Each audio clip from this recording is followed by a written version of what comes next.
Menurut Nang Linda, apa implikasi argumen Reed terhadap cara pandang kita dalam melihat hubungan antara ilmu pengetahuan dan juga seksisme atau bahkan terhadap perempuan secara umum?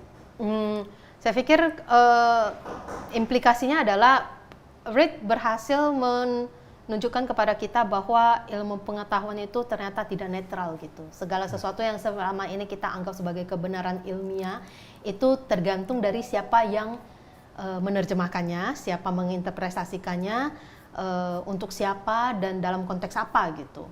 Jadi sehingga kita ketika memandang sesuatu sebagai kebenaran ilmiah itu kita harus lebih kritis lagi, karena terkadang bahkan ketika misalnya seorang antropolog turun ke lapangan terus menganggap itu sebagai melakukan metode etnografi dan menganggap itu sebagai suatu kebenaran, itu tetap aja sangat bergantung pada cara pandang dari atau kemudian tendensi dari peneliti itu gitu. Mungkin ada sesuatu yang ingin dia ambil atau memang sesuatu yang dia tinggalkan.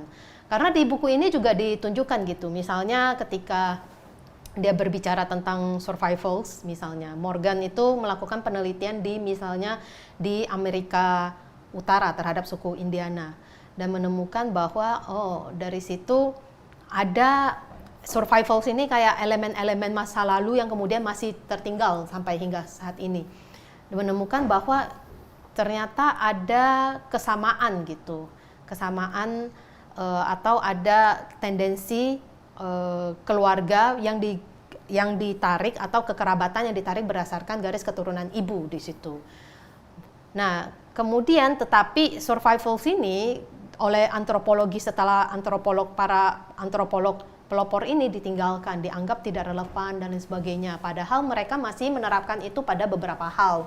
Misalnya dalam meneliti bagaimana mobil modern itu ternyata dari kereta kuda atau kereta yang ditarik oleh, nah itu masih digunakan. Tetapi untuk meneliti tentang transformasi sejarah manusia, umat manusia itu ditinggalkan misalnya.